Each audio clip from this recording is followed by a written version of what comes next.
Qala berfirman siapa Allah, Alqiha menjatuhkanlah kamu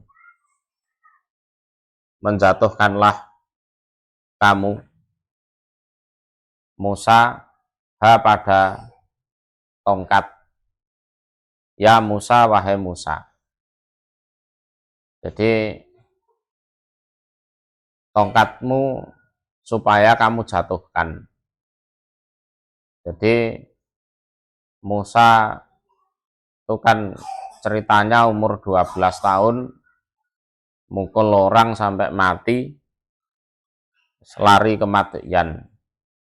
Nah, sejak di Madian itu dia pegang tongkat untuk gembala kambing selama 10 tahun. Terus menikah itu masih tinggal di Madian ya, sampai umur 40 tahun baru balik ke Mesir. Di tengah perjalanan ya terjadi peristiwa ini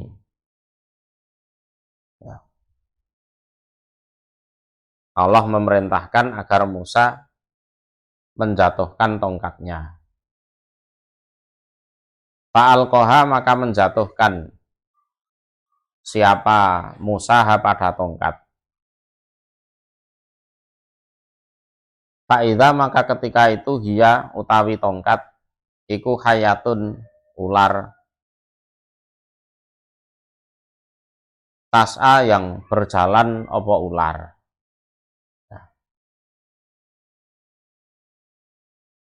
Kalau di ayat lain itu lafadznya su'ban. Su'ban itu ular besar.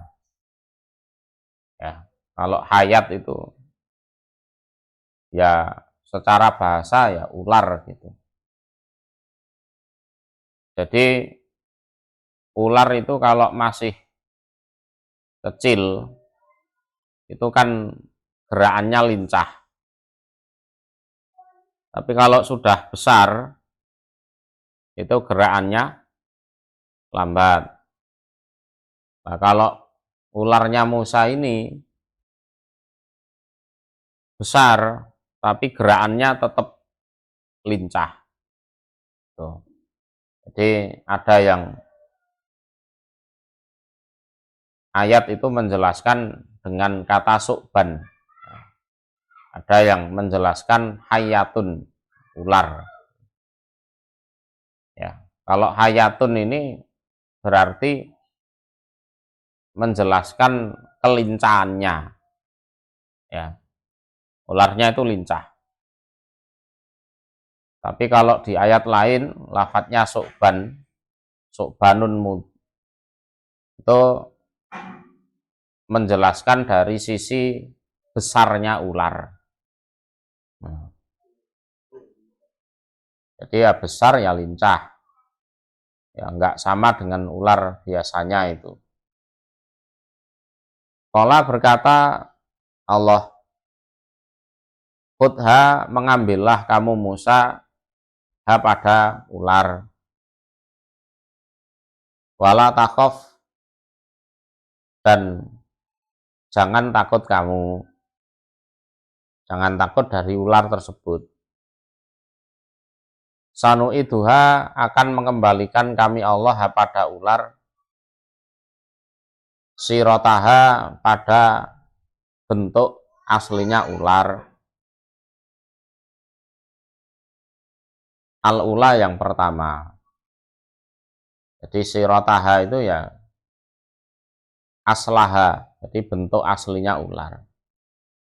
Musa ya kaget, tongkatnya tahu-tahu jadi ular besar yang lincah. Allah memerintahkan, ya kamu ambil itu, kamu pegang, dan kamu tidak usah takut. Aku akan kembalikan ular tersebut pada bentuk aslinya yang semula. Watmum dan memasukkanlah kamu yadaka pada tanganmu tangan itu maksudnya telapak tangan yang kanan.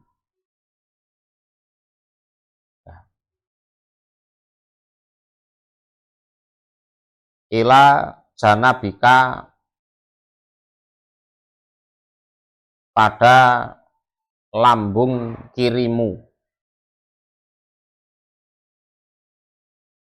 Jadi janabik lambung kiri. Jadi janbika al-aisar. Tahruja akan keluar opo tangan baidok dengan keadaan putih, min goirisu dari selain jelek. Jelek di sini ya belang. Jadi min goirisu bimakna min goiri aibin,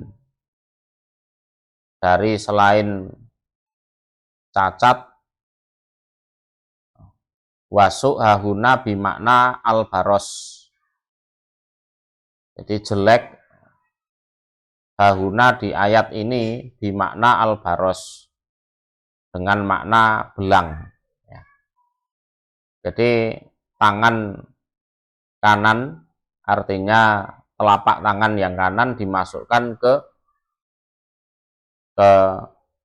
lambung sebelah kiri, nah, terus dikeluarkan, nah, akan muncul cahaya dari tangan. Jadi tahrujak baidok, jadi keluar tanganmu dengan keadaan putih, dan putihnya itu bukan belang. Ayatan sebagai tanda, al-ukhra yang lain, sebagai tanda bahwa dia betul-betul utusan Allah.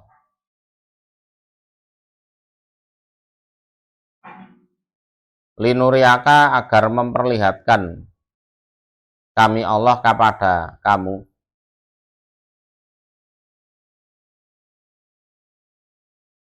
Min ayatina, dari ayat-ayat kami Allah, al-kubra, yang besar, artinya yang lebih besar. Jadi al-kubra itu maknanya yang lebih besar. Jadi anal kubra ismu tafdil.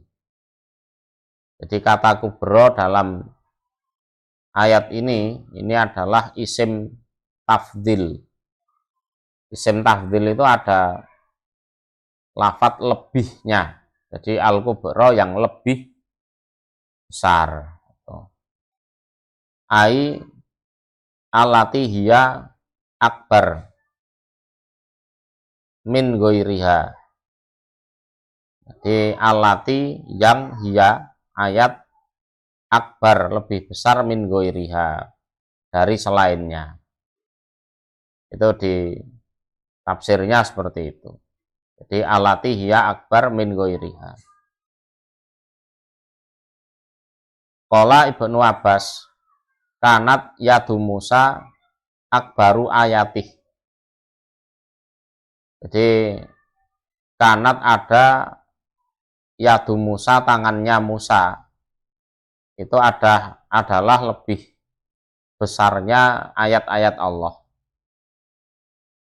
Jadi kalau tongkat jadi ular itu ya sudah luar biasa. Tapi yang lebih luar biasa ya tangan dimasukkan ke lambung sebelah kiri, terus dikeluarkan bersinar, mencorong, putih. Nah, itu. Idhab, berangkatlah kamu Musa, berangkat sebagai seorang rasul. Kalau dulu-dulu ya pernah berangkat ke Musa, tapi sebagai anak angkat. Ila Fir'auna, pada Fir'aun dan anak buahnya itu. Anak buahnya Fir'aun maksudnya. Innahu, sesungguhnya Fir'aun iku taugo, durhaka dia Fir'aun. Jadi durhaka itu artinya kekafirannya itu sudah melampaui batas. Jadi kekafirannya itu sudah melampaui batas. Karena sudah memaksa orang untuk menyembah dirinya. Kemusyrikan itu kan ada level-levelnya juga. Ada yang nyembah Allah, selain Allah juga disembah. Ada yang Allah tidak disembah, selain Allah disembah. Ada yang tidak nyembah apapun. Lah yang lebih parah, orang lain disuruh nyembah dia. Berarti dia menyejajarkan dirinya sama seperti Allah. Nah, durhaka di sini maksudnya yaitu. Jadi dia sudah durhaka, artinya dia sudah memaksa orang lain untuk menyembah dia.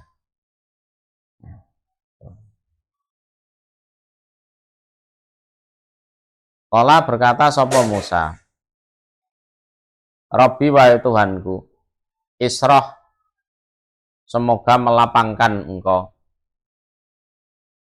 li untukku, sodri pada dadaku. Ya. Jadi wahai Tuhanku, lapangkanlah untukku dadaku. Ini doane arek TK biyen kan. Robbi srohli sodri wa yasirli amri wahlul uqdatan min lisani yafqahu qauli. Artinya wasihu wa nawwirhu. Jadi luaskanlah dada saya dan berilah cahaya pada dada saya bil iman wan nubuwah, dengan keimanan dan kenabian. Jadi keimanan itu kalau sudah masuk ke dalam hati, efeknya adalah membuat hati itu terasa lapang, lego, ayem, tentrem, tenang. Tuh. Itu efek dari keimanan yang sudah masuk ke dalam hati. Apalagi kenabian, tapi orang sekarang tidak ada yang jadi nabi, tidak ada. Ya. Jadi keimanan itu kalau sudah masuk ke dalam hati, efeknya adalah ada keluasan. Ya. Ada keluasan. Yang merasakan ya pemilik hati itu sendiri. Ya. Wayasir, dan semoga mempermudah engkau Allah li untukku amri pada perkaraku. Jadi li ubal li goha. Jadi agar saya mampu menyampaikan perkara saya ini. Ya, agar saya mampu menyampaikan dengan baik perkara saya ini. Oke, para dai, para mubalek itu ya apik sih jane ndonga iki. Robbi srohli sodri, termasuk biar tidak demam panggung. Wayasirli amri, nek jelasno ya gak bulet. Ya kan? Ben nyampe no ya kepenak ngono.